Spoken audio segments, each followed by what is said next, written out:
ay rated SPG. Striktong patnubay at gabay ng magulang ang kailangan. Maaaring may masiselang tema, lengguwahe, karahasan, sexual, horror o droga na hindi angkop sa mga... Bistado na nga ni Robert ang panglulokong ginawa nga sa kanya nito ni Betsy. Subalit wala nga siyang kaula dito kay Betsy dahil nga may posibilidad na buntis nga ito at may masamang plano na naman nga itong si Betsy na kuhanin nga ang yaman nito ni Robert upang ang maghiganti nga siya sa ginawa nga sa kanya nito ni Gina. Samantalang dahil nakauwi na nga ng Pilipinas itong si Gina at si Gerald, kaya naman nga sa mansyon nga sila nito ni Robert nakatira kasama nga itong si Betsy.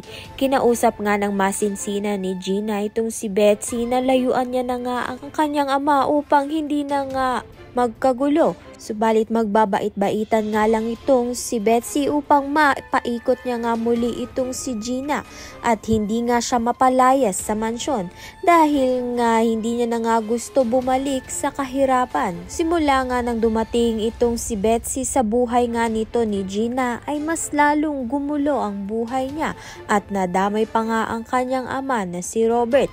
Kaya naman nga't yan at iba pa ang dapat nating pakaabangan. Maraming salamat sa iyong panonood.